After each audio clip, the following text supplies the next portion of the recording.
In a world asking the question, what if the movies that got delayed came out on time and they were different? That's the case in my universe. I'm Steven Shinder and you're listening to Delayed Replay, Season 5, airing every other Saturday, unless I change my mind.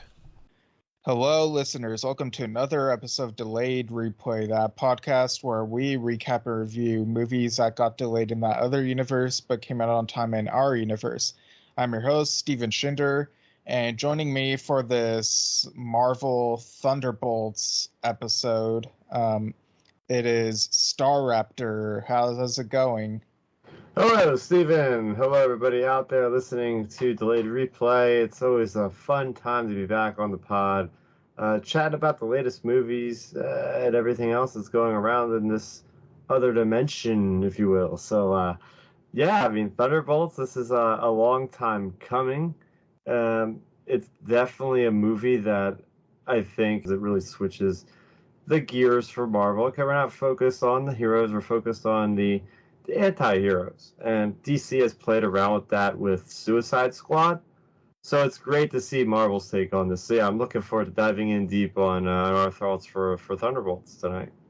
Yeah, definitely been wanting to get to this one for a while, and then I figured, you know what, this particular Saturday will be Harrison Ford's birthday, so that'll be when this episode comes out.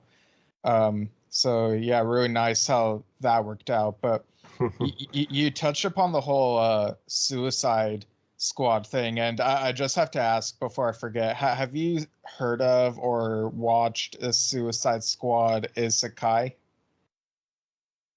Oh, I thought that was a comic book. So it's actually an animated movie? So it's an anime that's been releasing on Max. What? Yeah, oh my gosh. Yeah, it's in Japanese, and the Suicide Squad team gets basically gets thrown into this fantasy world. So it's kind of fish out of water type thing, and it's got magic and stuff. It's really fun, and there's like a fun dance number in the outro. So yeah. I had no idea, because I'm over here waiting patiently for Creature Commandos, which I know is supposed to start off like the official new timeline of the DC universe. And then even actually yesterday, speaking of DC animation, I was watching the Harley Quinn show for the first time, the animated series, and man, oh man, I was not expecting what I watched.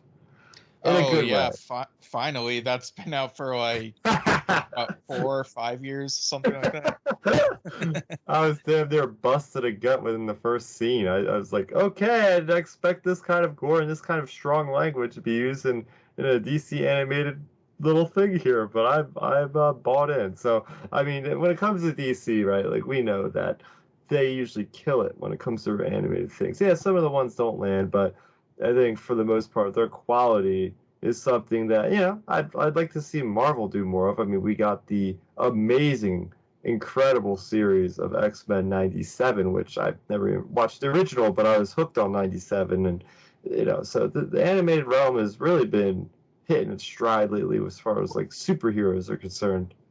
Yeah, like X-Men 97, I did watch the original, but the animation style does show its age in the original, and for the new one, like I was looking forward to it, and I was not expecting just how good 97 was. Like, yeah, it does have a couple there are a couple things to criticize here and there, but overall it just like knocked things out of the park. And you also got the DC animated show My Adventures with Superman, which is such a breath of fresh air. Like it's wholesome, but also like has a lot of great action. And so between all this and even like the Invincible TV show, it's like, why do we need live action superheroes again when like animation is like crushing it? Like, I don't know. Yeah, it gone are the days, Steven, when, you know, people think, oh, you're childish for watching animation, because they assume that all animation is just like dumb fun. It's like, no, it is farthest from. We are getting serious drama and stakes and tension and amazing character development in some of these series, which just blows my mind. It's just yeah, it's on that level. The storytelling is on the level of live action, so it's great to see. Yeah, and I mean we've chatted back and forth like with our friends about how like Jurassic World Chaos Theory has really had some depth for the characters in there. Like even though like the previous show was kind of aimed toward a younger audience, but it really feels like there's stuff for older audiences to enjoy. And I'd also be remiss if I didn't reiterate once again to people that Star Trek Prodigy, you know, another animated show, yeah, it's partially to get kids into the show, but there's also a lot of progression of stuff that longtime Trek fans will really appreciate as far as where certain legacy characters ended up. So yeah, people like need to, and maybe it's a regional thing, maybe it's like mainly in the US that there's this attitude, but people really need to give animation more of its fair shake, you know? Oh yeah, man. Chaos Theory was exactly what I was looking for from Jurassic World. That's another example of how, when you have a universe, if you will, where you have like animation combined with movies and other things like Star Wars, Marvel, DC, the Jurassic World fandom. I mean, I feel like Chaos Theory was my favorite thing that came out of the whole franchise in the last decade.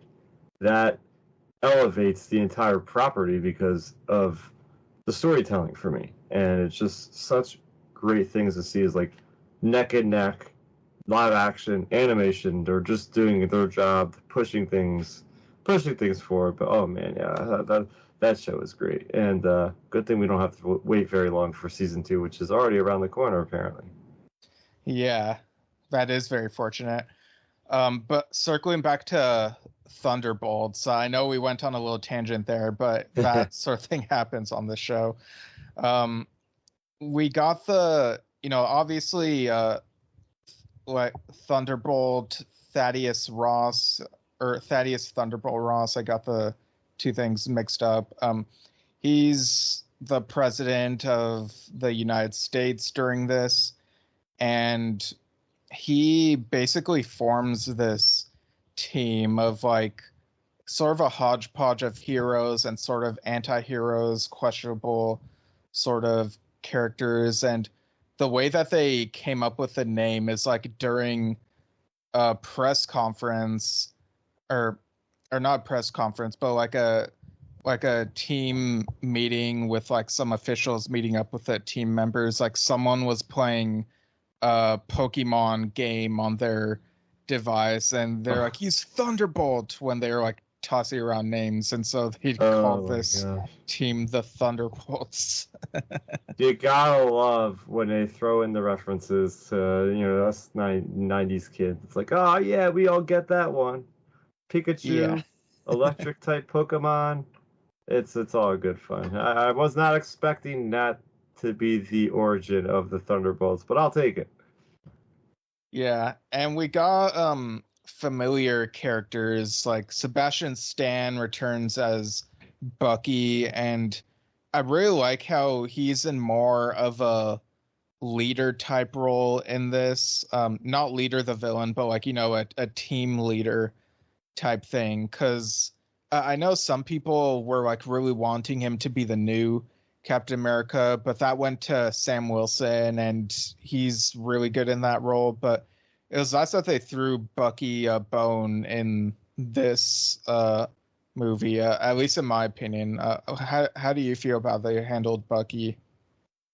Yeah, it's good to see like this character go through so many changes, developments, iterations.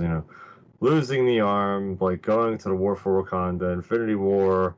Then we get to see him in that buddy cop dramedy, which is the Captain America series that we've seen on Disney Plus, Falcon and Winter Soldier. So it's cool to see like a character that's so it's such a big deal, like floating between all these different properties. And he definitely has a lot of baggage as being this freaking psychopath, just going by orders of these Russians, just assassinated people over the decades, a friend of Steve Rogers, of course. So it was great to see him. I really do appreciate, I really do like the charisma that Sebastian Stan always has. He always has like a certain kind of presence on screen whenever he's there, and he's just he's it's good fun to watch. And I do like his combat abilities of being able to hold his own in hand to hand, but also be really proficient with weapons such as this crazy like experimental. It's almost like a Star Wars blaster. Like it was crazy. I mean, we've seen things like Guardians of the Galaxy, so of course they have that kind of tech. So, there was a reference to like, oh yeah, Rocket Raccoon, let me borrow one of his weapons, and I'm really getting used to it. I don't like the idea of regular bullets anymore. So it was a fun little tie-in to that whole side of things. But yeah, I mean, it was great to see him. Yeah, and he said that he gave it to Rocket Raccoon gave it to him in exchange for his metal arm. So like Bucky had to get another metal arm made while that whole thing is like in Rocket's possession, I guess. What'd you think of Bucky's interactions like with John Walker? He's also on this team and there's friction there. Like what'd you think of that whole thing?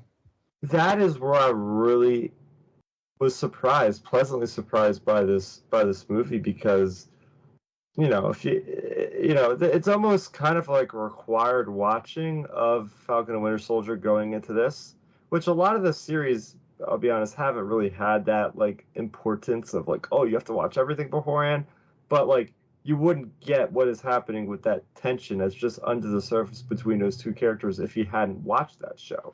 So it was really cool to see those characters having to just come to the grips of, all right, we got this mission, we have to do this thing together, and we could fight another time, but for now we have to cooperate. So it was interesting because there was a lot of quips like in certain action sequences, like you could just feel the tension between these two guys, like they just want to rip each other's head off essentially, but they gotta just cooperate. So it was a nice little bit of comedy, but also like, hey, this is like good character from both these guys here.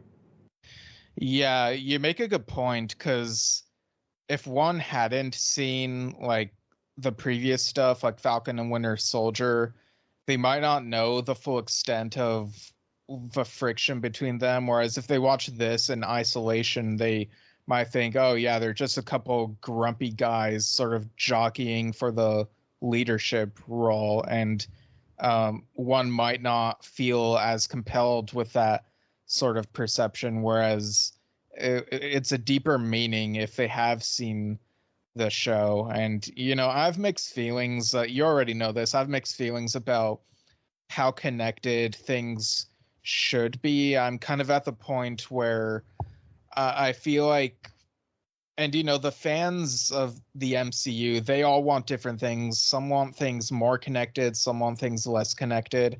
I think it would be more beneficial and easier for people to jump in if each of these things felt like, when you read a comic series and you can read it in isolation and it's just like, oh, occasionally, eventually it might tie into some big event, but it's not super connected to these other things. And so that's kind of something that I feel like would be better. And even like getting rid of post-credit scenes that set up things that might not even happen for a while. But yeah, that's sort of where I fall on that thing. But I do like the friction between the characters here overall. Oh yeah. What were your thoughts overall when it comes to that pool scene? The pool scene stood out to me when they're hanging out at a bar and there's a pool table and they're just killing time. You got most of the team there. And it was just like it kind of reminded me of that sequence from Age of Ultron when it's like that party and everybody's hanging out. They're all trying to lift up the Thor hammer. So we kind of have like one of those sequences, which was, in my opinion, I enjoyed it because it's before they go on their major mission. So we're getting to see things like getting to experience the characters, a little bit of exposition, but it wasn't overdone. You have characters like Black Widow's sister there. You have Taskmaster, which, I mean, the whole thing, the whole idea with Zac Efron, I thought that was a very questionable choice in the first place. And then we get to see even more of this guy and his like stupendous kind of ways. So, and what was your little thoughts on this like little scene here, which just added a little bit of levity before the carnage begins? Yeah, I thought this was a fun scene. Um, Zac Efron as Taskmaster, like I was kind of caught off guard there because I guess Justin Bieber wasn't available this time around. But I think behind the scenes they sort of hand wave it away with like, oh, multiverse stuff going on, so it's Zac Efron instead of Justin Bieber now. Um, but we also like get a different Taskmaster later in the movie, which I mean that's the whole thing. But as far as the pool scene goes, I thought that was really fun. And you mentioned Yelena, who was in Black Widow, and she really comes into her own in this movie, and you get more of that relationship with Red Guardian, that family relationship. Um, so yeah, I really like the camaraderie here. What'd you think of the song that they chose for like this sort of montage where they're just like playing pool, throwing darts, and having some drinks and whatnot? Yeah, I mean it was definitely interesting. They played oh man, what the heck was the name? It's one of the more famous songs by Rush. I'm terrible with song titles, but I recognize it's like one of the hits that Rush plays. So Oh, yeah, yeah, it was Tom Sawyer. Yeah. that's the one. Yeah, yeah, yeah. So I was like, this music choice feels a little bit out of left field, and it feels a little bit out of sequence. Like, I don't know if this should have been the best choice.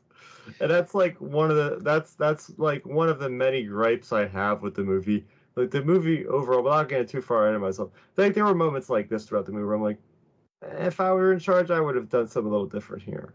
Maybe take a second pass through on this edit. Maybe choose something a little bit more slowed down, a little bit more, kind of get you into the feel. This is just, I don't know.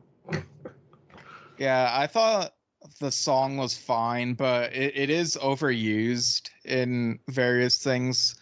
But Ghost, she was in that second Ant-Man movie, and now she's in this, and we also had a cameo of Lawrence Fishburne's character at one point. But um, Ghost mentions that apparently Tom Sawyer is playing on this jukebox in the bar at one point, and she's like, "Oh, Ant-Man mentioned something about like slapping the bass," and that's a reference to Paul Rudd being a huge Rush fan, and even his character in I Love You Man, he and Jason Segel's characters like really love Rush and even go to a concert in that movie. That's a movie that has actually quite a few actors who would go on to be Marvel characters, funny enough. Oh yeah, oh yeah. So yeah, it was good stuff. It was good stuff. But the movie really picks up on a first mission going to Siberia, right? Like there's this whole big thing. We go back there again, right? Because I believe that was a location in um, Black Widow, correct? When they break out the one guy that's played by the guy from I am really bad memory for some reason after just watching this movie with these names. Yeah, I mean, it was at least a similar location, I think. But yeah, they go to Siberia. Um, The Red Guardian. There we go. yeah, but they drank so much at the bar the night before that they're like all hungover during this mission. And it really felt to me like, wait a minute, is Marvel just taking a page out of that Netflix show Obliterated, where it was kind of like a Suicide Squad-esque team, and they're like so hungover that they're just like messing up like during the mission. But yeah, what'd you think of that whole domino effect here? Yeah, it's good to see cause and effect. You play hard. Well, guess what happens? You gotta suffer the consequences sometimes. So, these people are all each one of these people from Yelena to the Red Guardian to everybody involved with this team. They are all very proficient warriors and soldiers. So it was kind of more of that lighthearted action where it was like, I don't know if it went really well with the tone, but they definitely, made it seem with the shoot like they were just it was like almost something out of Looney Tunes. Like they were fighting all these bad guys, but like half the time they were being very sloppy about it and just like slipping on ice, like falling down, getting back up, sliding in and falling down again. It was amazing that none of them got mortally wounded because they were not on their best game, but it was kind of funny, but then again I'm thinking like again, one of those gripes was like I don't know if the tone here is really working for me, but I'm entertained at least by it. Yeah, and there was a moment where, after defeating some opponents, they come across a second Taskmaster. And so once they're like standing side by side, Yelena is looking at them and she's like, I think I'm seeing double. And so this other Taskmaster, her name is Antonia Dreykov, and she's played by Olga Kurilenko. Hmm. Apparently, in that other universe, she played Taskmaster in Black Widow, but over here they're like incorporating her into the plot here, and apparently, like she copied, the Justin Bieber, now Zac Efron Taskmaster. Like she studied his moves and now is trying to mimic him. And I also feel like earlier in the movie they kind of gloss over how they were able to get the original Taskmaster to turn good. Like he feels like he wants to turn a new leaf, and they're not sure if they can trust him, but they're keeping a close eye on him while he's with his team. But yeah, now we got these two Taskmasters fighting each other, and the new one, she's like, I just want to be part of your team. I have a clue about like this other thing that's going on. But yeah, like what'd you think of this whole ordeal here? Yeah, I mean the whole idea of the Taskmaster. I mean, like you said before, it's dealing with the multiverse, and I was hoping we would kind of get away from the multiverse stuff, honestly, because for me personally, like the multiverse was really cool at first, but then I realized like how much of a easy button it is in case like, oh yeah, this character you love died. Well, guess what? We got another version of him. So like it just lowers the stakes and everything. So, but I was a fan of this character. I know they are from a different, a universe of a different Black Widow movie, that other universe that were in there. But it was cool. It was cool because we again we get enough exposition to figure out, oh yeah, she did this thing and she was on this side of things and she was experimented on and whatnot. And so we get to see that information. But yeah, I mean, and then to make matters crazier, so this Zac Efron Taskmaster is still partially drunk when he's on this mission. Again, this is supposed to be a character that is like just super serious and very just intense. And then all of a sudden you have Taskmaster sitting there and singing something. It's like when did this movie become a freaking musical? You know? as, as he's sliding around drunk on this ice, he is just belting out this song. I'm like, okay, uh, this is a very interesting direction. Yeah, he's sort of doing the jumping around that he does in High School Musical 2 Yep. when they play bed on it. But the song that he sings here is um he's basically just singing "Somewhere Over the Rainbow" from the '30s Wizard of Oz movie, which I don't know why, because there's like nothing around here that would like remind him of that. So I guess he's just like wasted out of his mind and just like, yeah, I don't know. again, I keep repeating myself. The directions of this movie were just bizarre. It was like watching a train wreck happen before my eyes. I'm like, I can't look away. I'm just keep watching. Where else is this gonna keep going? And then they finally take out their last opponent. Yeah, these look like generic bad guys, right? Like they got the ski mask and the goggles, and they're all wearing black, so they're just like faceless adversaries that they're just taken down because they gotta stop this nuclear warhead attack, and they have to get to this missile silo that's in Siberia, and Red Guardian is there, and you got the whole team is. And the last thing they do is they're going up against this one boss named Crossbones, and he was in one of the other movies, wasn't he? This guy named Crossbones. Yeah, Crossbones, I believe, was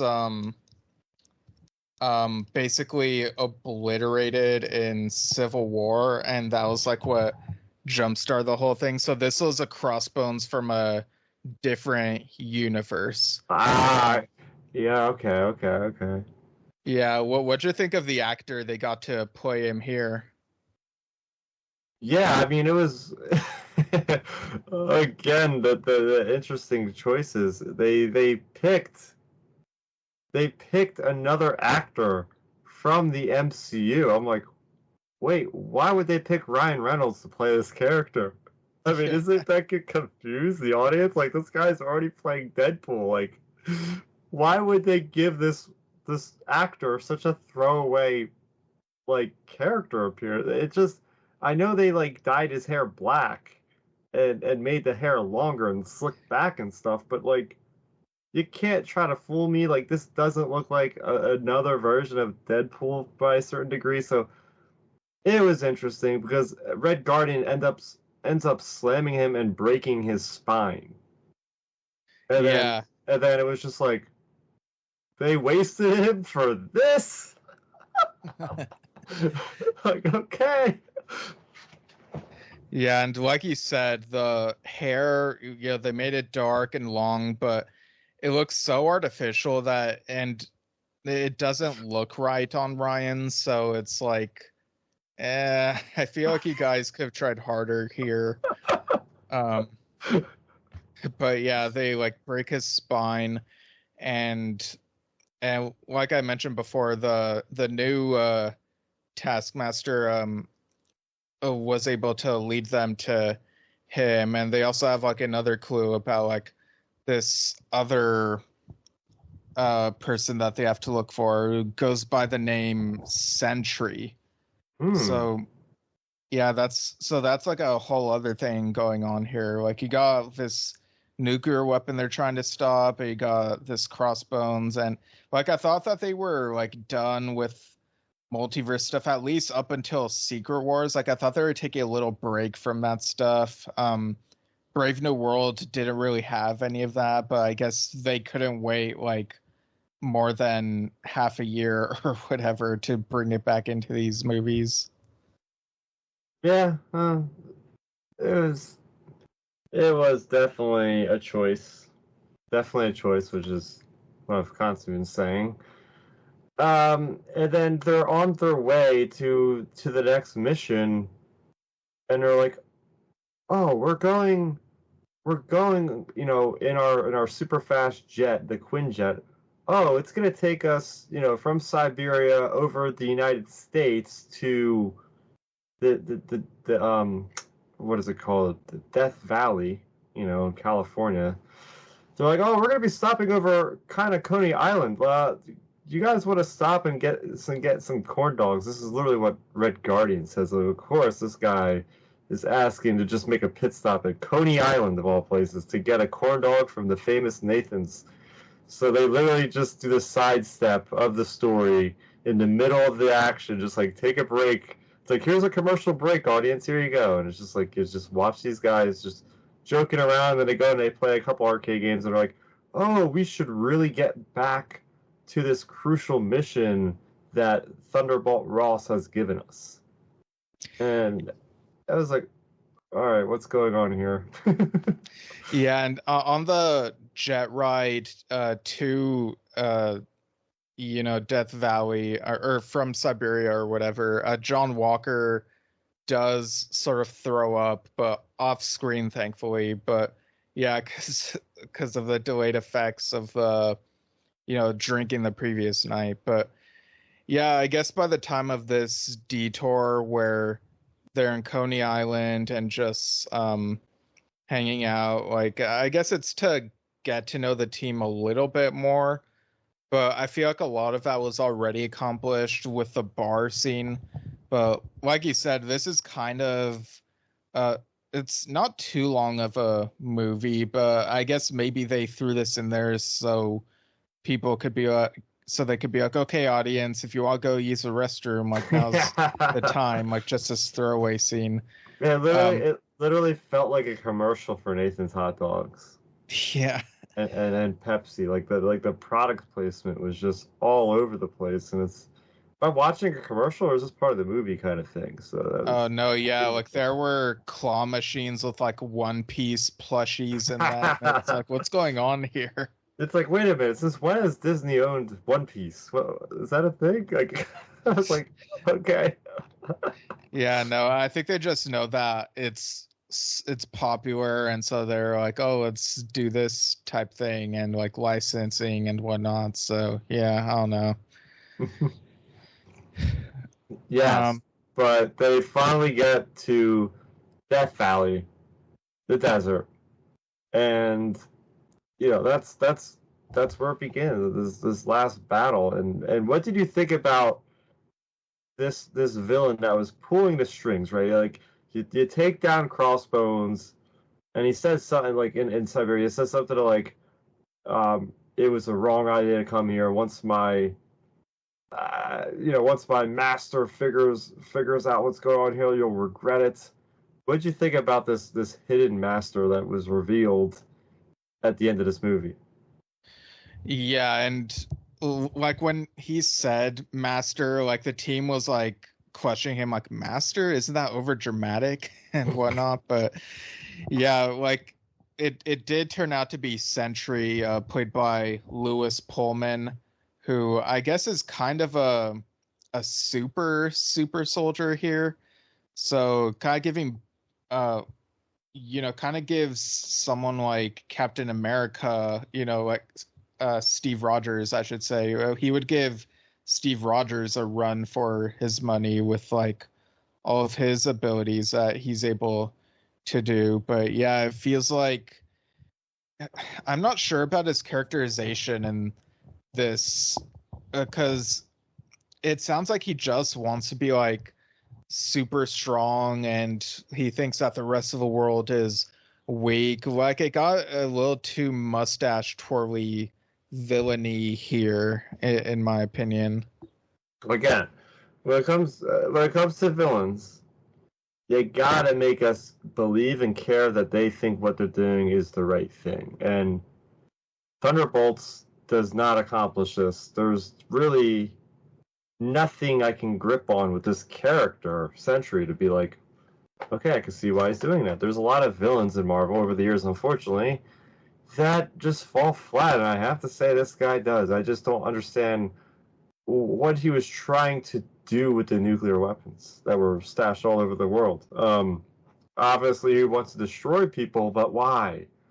Why is the question, and we just don't ever get that. So he just comes across as being so superficial that there really isn't much stakes at the end of this. You don't really feel like any of these characters are in that much danger for the most part. I mean, there was that one part of this last battle when this guy has this special weapon that's able to immobilize the entire team. like it's like an electrical current type of gauntlet he has, and he gathers everybody up in one spot, and he's able to hit them all at once, and they all go down onto one knee, and they're all just anguishing in pain. And he's about to just do the killing blow on them all because they can't do anything, and that's when we hear it's crunch time, and I'm like, that is so cringe. Who the heck is that? And then you see Harrison Ford like transforming before our eyes, like Thunderbolt Ross. I guess that's their version of Thunderbolt Ross from another universe. Yeah, it was so confusing the way they introduced him because like we don't know who the heck this guy is. Why do we care? What's up with this corny crunch timeline? Like it's like I don't know what's going on here. And then he turns red and he starts beating the living pulp out of this Sentry guy. And then that's basically how it ends. But it was like so out of left field to the point where I was like, what the heck is happening here? You know? Yeah, it's funny because in Brave New World, like, Ross feels like he is so adamant against becoming Red Hulk after we saw the William Hurt Ross becoming in Black Widow, but then his daughter became Red Hulk in Brave New World. So here it's like we have a second Harrison Ford who does love becoming Red Hulk and is super enthusiastic.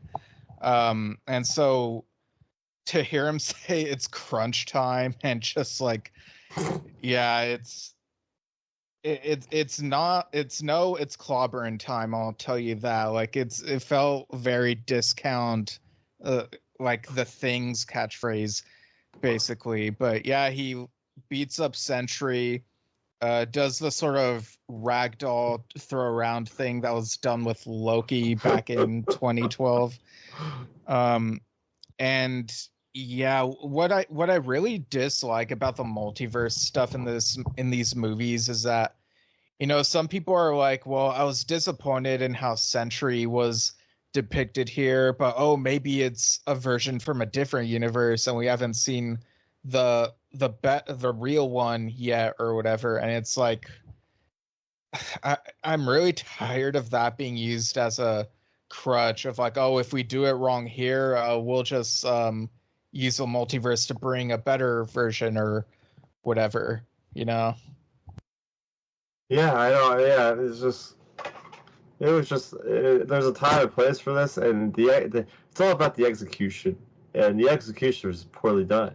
Simple, like that was just they tried to emulate like some of the finer moments in Marvel, like when like Black Panther shows up at the nick of time with the entire forces of good behind him and Endgame and all that good stuff, and it's just like seeing what you guys were trying to force on this, but yeah, I really didn't need that guy in this movie at all. Like these anti-heroes were enough to be able to handle the threat without this guy needing to come in and save the day. Because it takes a lot from the characters that we followed for like an hour and 40 minutes at this point. Yeah, and like they do the thing of, preventing the launch of the nuclear weapons and, do like decrypting the codes and stuff, but it doesn't feel as thrilling as something like Rogue One, where you do this heist thing and break in and try to get the thing, and it's like it doesn't feel as as intense as I would have liked it to be in this movie, because it feels like all over the place, and it kind of feels like they felt like they did some similar stuff in Brave New World and felt pressured to make this a bit more different. Having those two come out back to back, even if it's like half a year apart. But even then, it really feels like they didn't like let this movie cook long enough. I feel like if they had more time to let this movie like sit and then release it, maybe they would have done something better, And that's the case. I simply don't know what happened. I feel like they had plenty of time here. It's just how much money did they want to invest to like maybe do reshoots or something? guess they didn't want to do that, save a little bit of cash, but I think it's going to bite them in the butt because, I mean, I know not everybody looks at reviews online, but right now this thing is, if you know, the average person is looking to see they have that hard-earned cash and they want to make you know, a good decision on if this is worth their money to see, you know, it's expensive to go to theaters these days. But when you see something has like a 10% like critic rating on Rotten Tomatoes, then you know that there's something that went wrong. You know, sometimes it's like a 40 or 50. It's like, yeah, I don't care. I'm gonna go see it anyway. But when something's like a 10, it's like, oh no, like what kind of train wreck is this? And for some people, they might actually even be more inclined to watch it because for them, it's like, oh, this is gonna be so bad, it's entertaining, you know. So Yeah. it's like one of those situations where, like, if they spent a little bit more money, they would have less of a backlash from the hardcore fans, which I'm already starting to see everywhere online, which is just so annoying. Like, I get it, guys. Like, you don't like this movie, you got all these other movies. You can talk about the ones you like. Stop putting down the actors and everything else because that crap happens way too much anymore, and it's honestly exhausting. But I'll stick to the actual movie we're talking about because yeah, I mean it just ends and it just ends, and I was actually surprised because there was no end credit scene at all in this movie. And I know me and you were talking about this a little earlier about, you know, maybe they should Yeah. start cutting the end credits and make these things more standalone. So that was something I was waiting in my seat, and then like the lights come on, and I said, "Holy crap! That might be like one of the first Marvel movies. I think there might have been one other one that like has zero ones added." So I just left the theater, kind of like scratching my head, like, "Oh, what's this?" You know? Yeah. Yeah, like the only thing that they included was the Thunderbolts will return, and it's like, what does that even mean? Uh But it includes the asterisk, you know, that's in the title, huh. and the asterisk at the bottom says in Avengers Secret Wars, you know, whenever that comes out, you know, I guess. But yeah, it's a shame because, you know, Florence Pugh, for example, is giving it her all in this movie. A Ghost feels more like a character in this, like has a bit more dimensions than she did in Mm, Ant-Man and the Wasp, but just the plot that's around them isn't serving these characters very well. It just it feels like that random, like if you're a kid and you go to the library, you're getting into comics, so you look for those random trade paperbacks, and it's one that's like obscure and not so well known, and you read it and it's kind of just whatever, and now you know why it's kind of obscure type thing. yeah, yeah. So overall, I mean, if I were to give this any kind of score, I'd probably give it like maybe 5 corn dogs out of 10 corn dogs because there's some actual parts where I laugh out loud. Like they delivered the comedy on some points, but the overall tone and one other good thing is like the character interactions with each other are really good. Like I do enjoy the Suicide Squad that came out a couple of years ago. So to see that same kind of back and forth with the characters of the Marvel Universe, the anti-heroes of the Marvel Universe, I thought that worked out really well. Like you said, like Florence Pugh, like these actors actually gave it their best shot. It's just the script and the direction was just so all over the place, so all over the place that there is no consistency, and the villain was just mediocre. So I can only give it like a 5 out of 10 corn dogs, unfortunately. Yeah, I think I'm with you there. For me, it's 5 out of 10 uh, balls in pool. You know, like it's. I mean, comparing it to the Suicide Squad movies. You know, the live action ones. You know, the James Gunn one was definitely better than this. I think you and a bunch of people are more high on that film than I was. I thought it was enjoyable, but I kind of wish it would have gone deeper. but I still thought it did a really good job in a bunch of aspects. The 2016 Suicide Squad movie, it's definitely flawed, but I do think it kind of did the father-daughter thing better than the 2021 one did. It kind of felt like that was just randomly thrown in for Bloodsport, whereas with Deadshot, it felt a bit more purposeful. So yeah, like the 2016 Suicide Squad was maybe a 6 or 6.5 for me, but yeah, I think this is below even that, so like 5 out of 10. Yeah, so yeah, I definitely agree with that. Yeah, it's a shame because like again, they have a good idea. Okay, let's give us a glimpse of what it could be for the batter, the crew that's a little rough around the edges. They're obviously not villains, but they're the ones that are a little bit of the black sheep of the crew. So, I mean, I hope that this doesn't dissuade Marvel from doing other like interesting team up. I just hope that this doesn't give them bad ideas like hopefully it box office, which is, money above everything. So if it doesn't do well, we'll see what happens to the future of Marvel. But yeah, it's a bit of a disappointment, unfortunately. Yeah, and I mean that is going to happen with, how much gets put out and how much time or lack of time is put into something. So, yeah, it is what it is, but we gave it a fair shake. We gave it our thoughts, and Mm-hmm. I guess we just got to hope that the next thing is good and whatnot. But yeah, thanks for joining me again, Starraptor. Tell people where they can find all your stuff. Oh yeah, it was an absolute pleasure as always to get on here and have fun talking about movies. So you can find me. I do some writing over on starraptor.substack.com. Haven't updated it lately, but I do have quite a few video game reviews, movie reviews, and just random thoughts over on there in my writing. You could also find my majority of my content over on YouTube, youtube.com/starraptor.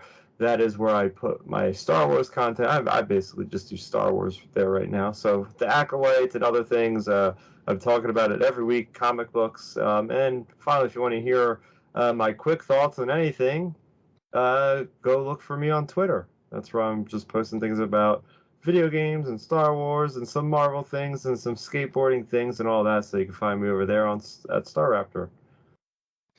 Nice. Yeah, so go check that out, and I'll put that on the show notes. And without further delay, have a good day.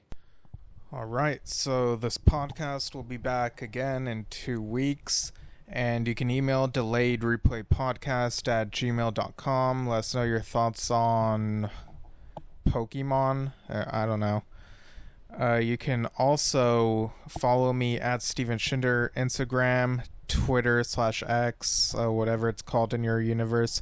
Threads, Steven Shinder Storytelling on Facebook.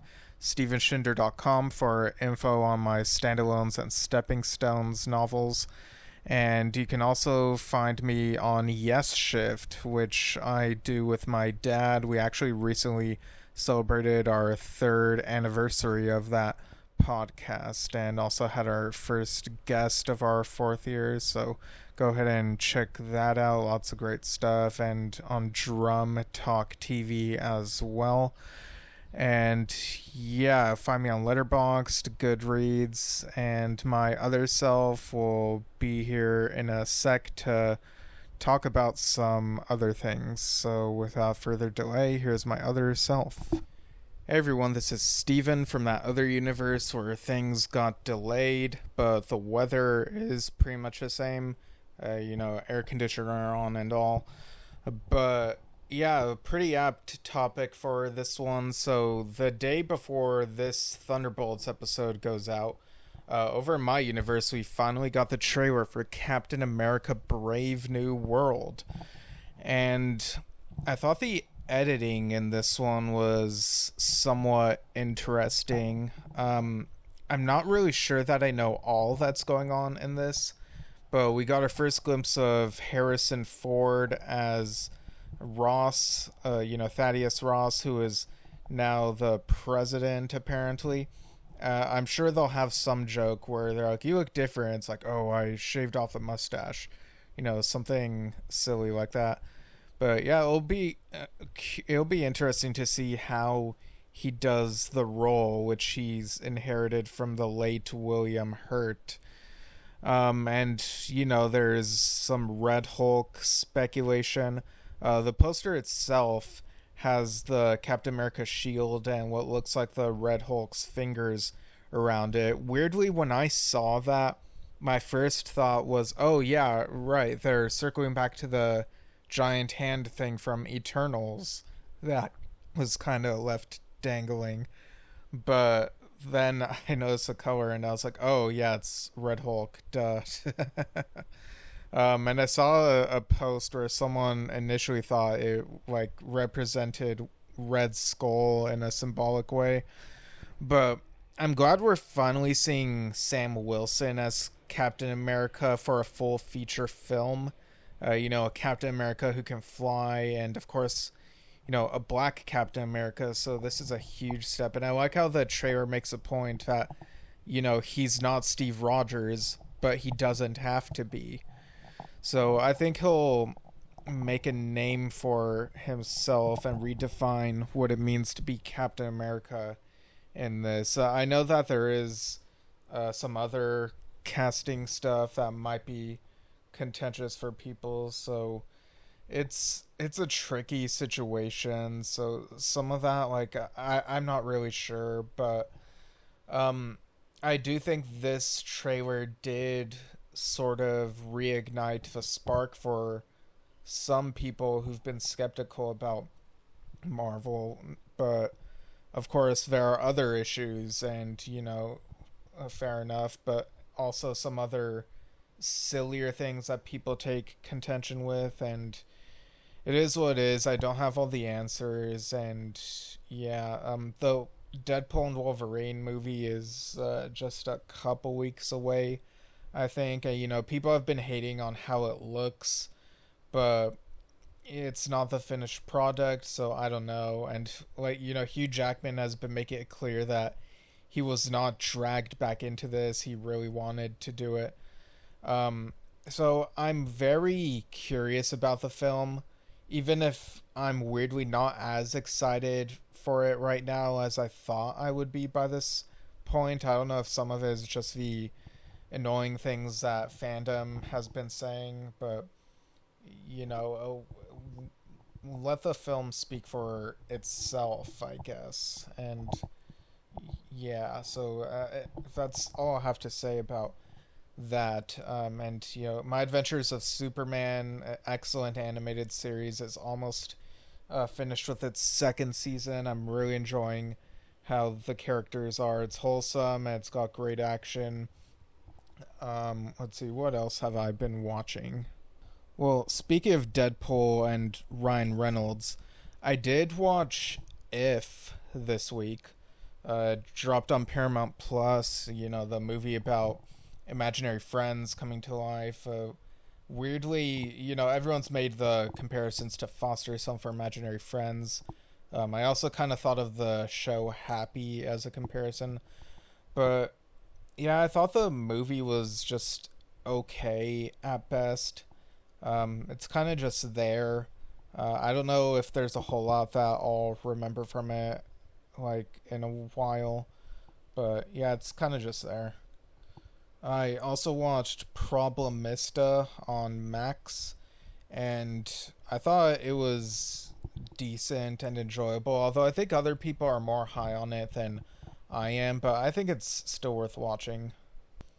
I watched some other stuff on there. Celeste and Jesse Forever, starring Rashida Jones and Andy Samberg as a couple that gets divorced, but they're still friends. It's a unique concept, and some of the execution was interesting, even if I think it could have, gone to a higher bar with it, but it is an interesting concept.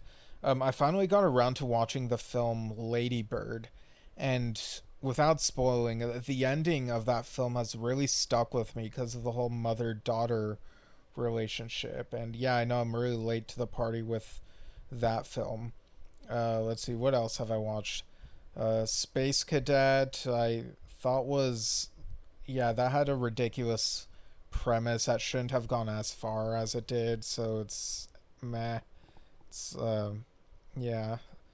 Godzilla X Kong, The New Empire, I also thought was meh. Going into it, I was not expecting it to be on the level of top tier writing as Godzilla Minus One. That's a different type of film with something to say.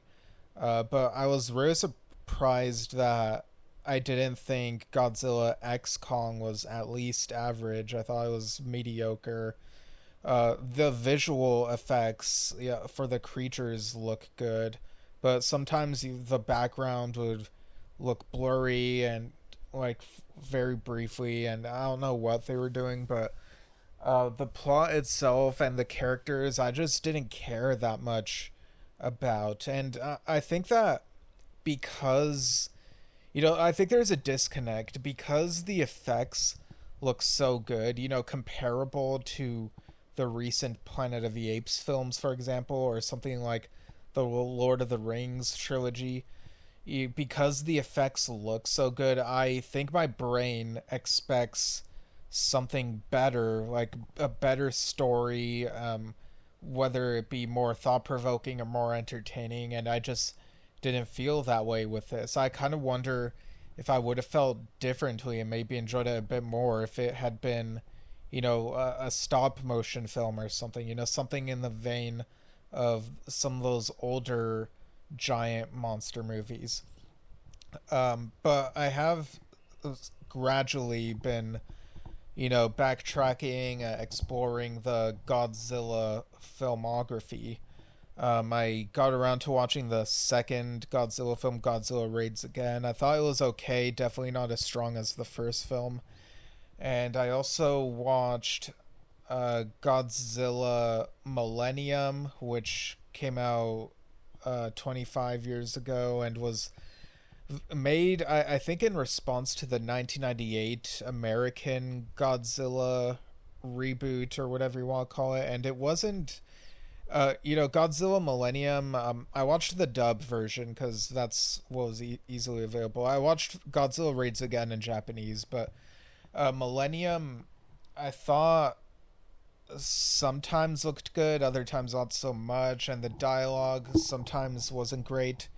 And the dialogue at the end, there's like a disconnect. This idea that Godzilla's protects us because he's within all of us, and the Godzilla like sets the city on fire, and there's such a disconnect. It's ridiculous, but it was better than the 1998 American Godzilla movie, which was much longer, and I was really surprised that it went on as long as it did. Is I think 2 hours and 20 or maybe 2 hours and 15, but it was, I didn't realize until the end that it was by the guy who did Independence Day, and that's why the overall feel of it and the music feel very Independence Day, but it's not executed on quite the same level, and Godzilla looks like a dinosaur. It like doesn't really look like how you would imagine Godzilla looking. So yeah, that one was pretty bad in my opinion, and in the opinion of lots of people, apparently. I did go to a screening of 2001: A Space Odyssey with a friend of mine, and it was interesting revisiting that for the first time after 15 years. I do think because of some of the slow pacing, it's not as high for me as others, but it's at least a 7 for me, and some of the music and the effects definitely transcend it.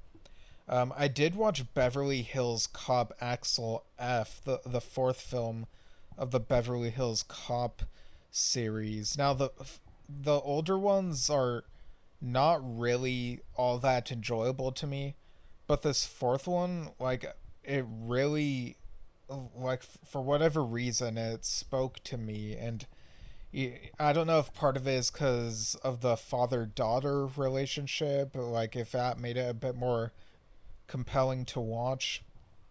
But I was genuinely surprised how much I liked the new one. It's on Netflix, and yeah, it's right really wild. So yeah, and I've been watching other things here and there, but that's pretty much um, yeah, it's um, just follow me on Letterboxd and see what I'm watching and stuff. But yeah, I just figured I'd hit on some of the stuff I've been watching recently, and I don't want to like go on too long about it here. You can also check out my YouTube channel where Steven Shinder reviews in video form, where I've been reviewing stuff. I talked about the second season of Star Trek Prodigy, which is excellent, and it's one of my most favorite things ever. Dare I say it might be my favorite season of any Star Trek show. At least that's how I'm feeling about it right now. I don't know if things will change over time, but it's so good. It does such a great job having stuff there for long-time Trek fans, and also like being a gateway for the younger fans. I think it's truly incredible. Now, The Acolyte, I'm feeling really down on. This most recent episode, the penultimate episode, is probably my least favorite. It felt redundant in some aspects and not really that surprising. I don't know if the finale that comes out in a few days will change how much I like it. I feel like it's maybe just an okay show. Just the acting and the pacing hasn't really been captivating me the way it has other people. So it is what it is, and Star Wars fandom is just a mess right now, and maybe that's part of why I'm not trying to make myself feel as invested in the show. But I don't know. Maybe even without that, I would still feel how I do about the show. It's just not captivating me as much. Um, and yeah, clearly it's doing its job for other people. Other people view it as the best thing ever, but it's just not hitting it for me. And that's fine. We have our different perspectives and ways that we take in shows. And yeah, hopefully the next Star Wars show, whatever it may be, will be more enjoyable to me. Now, I'm recording this next bit the very next day, just in case any of you hear an audio difference. But last night I watched the first 3 episodes of The Marvelous Miss Maisel. I've been hearing that this show is really good, and it really is from what I've seen so far. It takes place in the 1950s. It's about a Jewish woman whose husband is an aspiring comedian, but he's not very good at it, and he they have an argument, he leaves, and then she gets really upset and then goes and does her own stand-up act, and she's really good at it. And seeing that sort of thing in that time period, of course it raises eyebrows, and I'm really invested in seeing where this show goes. I think this show finished a while ago, so I know that I'm in for a complete series, and yeah, I'm really excited for what's ahead.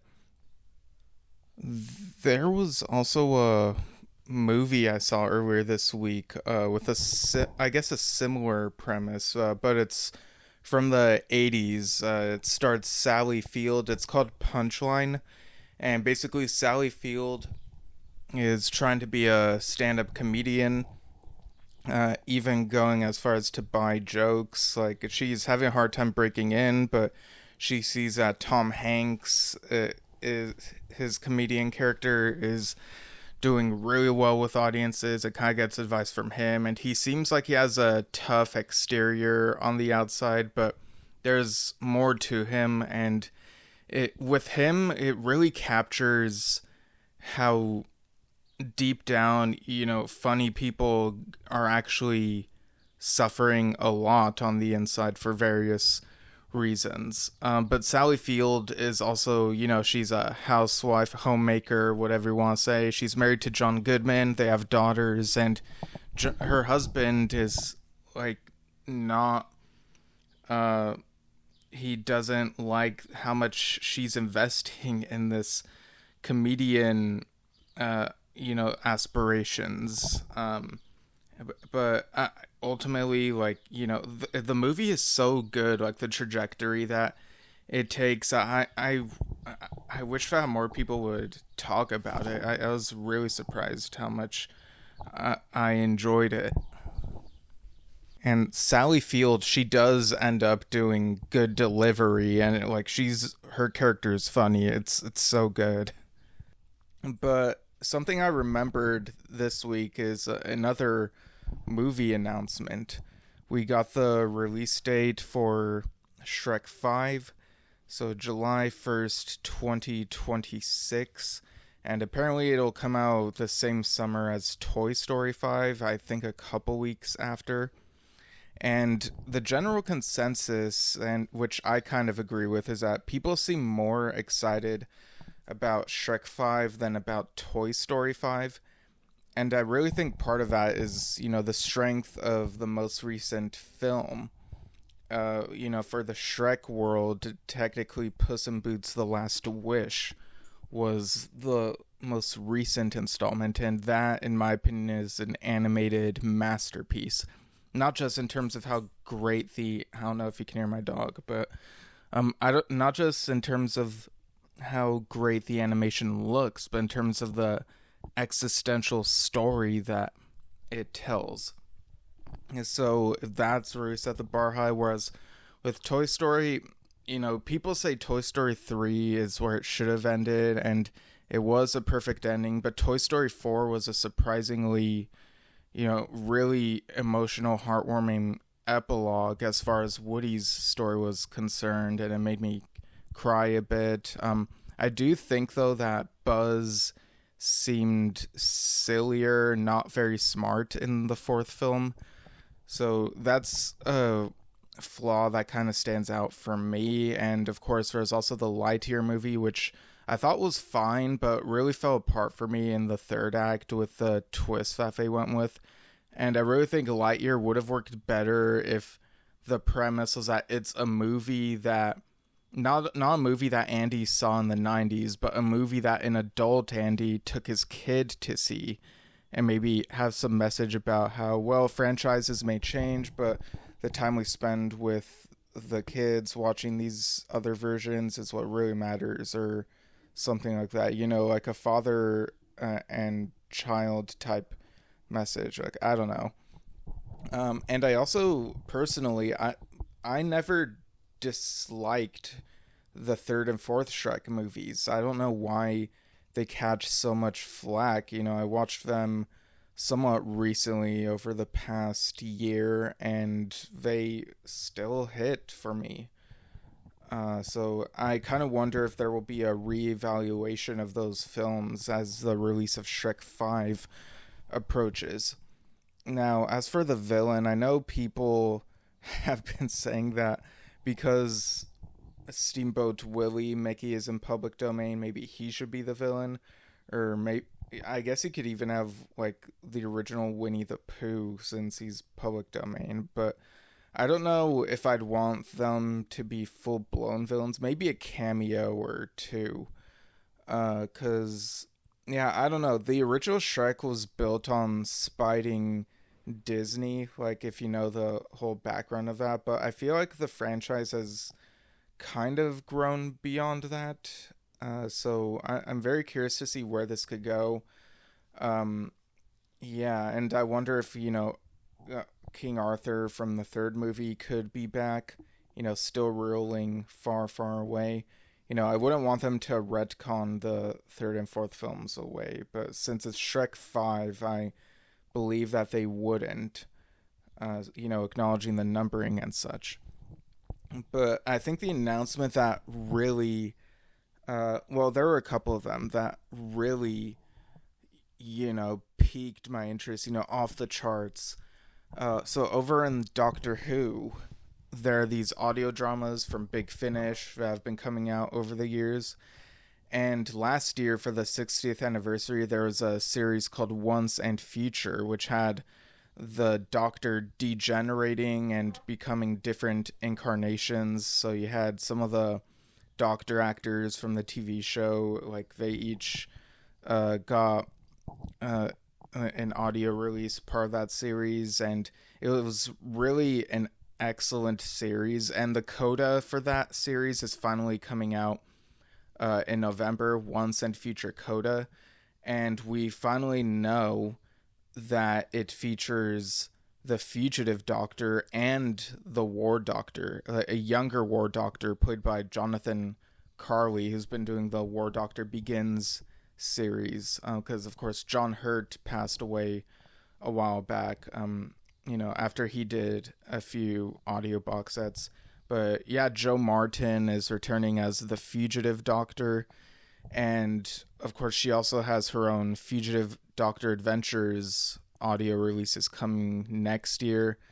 And there's also the Call Me Master audio, so that's been a thing too. But another announcement that came out just this morning is that Mandip Gill and Jodie Whittaker are returning as Yaz and the 13th Doctor in a series of 12 1-hour-long audio releases from Big Finish, starting in, I believe, July of next year, 2025.